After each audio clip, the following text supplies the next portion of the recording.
ദേ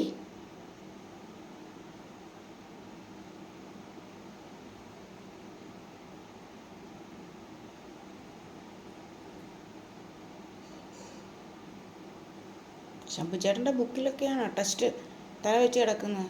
ശംഭുചേട്ടൻ കാണണ്ട കേട്ടോ, അവൻ ഇല്ലാത്തത് നിൻ്റെ ഭാഗ്യം. അതിലൊക്കെ തല വെച്ച് കിടക്കാനൊക്കെ ഒരേ ഒരു അവകാശമേ ഉള്ളൂ ഇവിടെ. ആരാന്നറിയോ? സിംബ. അതിന് മാത്രമേ ശംഭുചേട്ടൻ സമ്മതിക്കൂ, ഒരെണ്ണത്തിന് സമ്മതിക്കത്തില്ല. ദേ ഇവിടെ പാവങ്ങൾ 2 കിടക്കും. അച്ചടാ, ഇതെന്തൊരു കിടപ്പാടാ.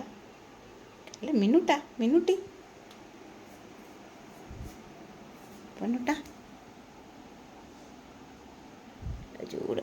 ഇനി ഒന്ന് വെയിൽ താഴണം അല്ലേ ഉറങ്ങണമെങ്കിൽ.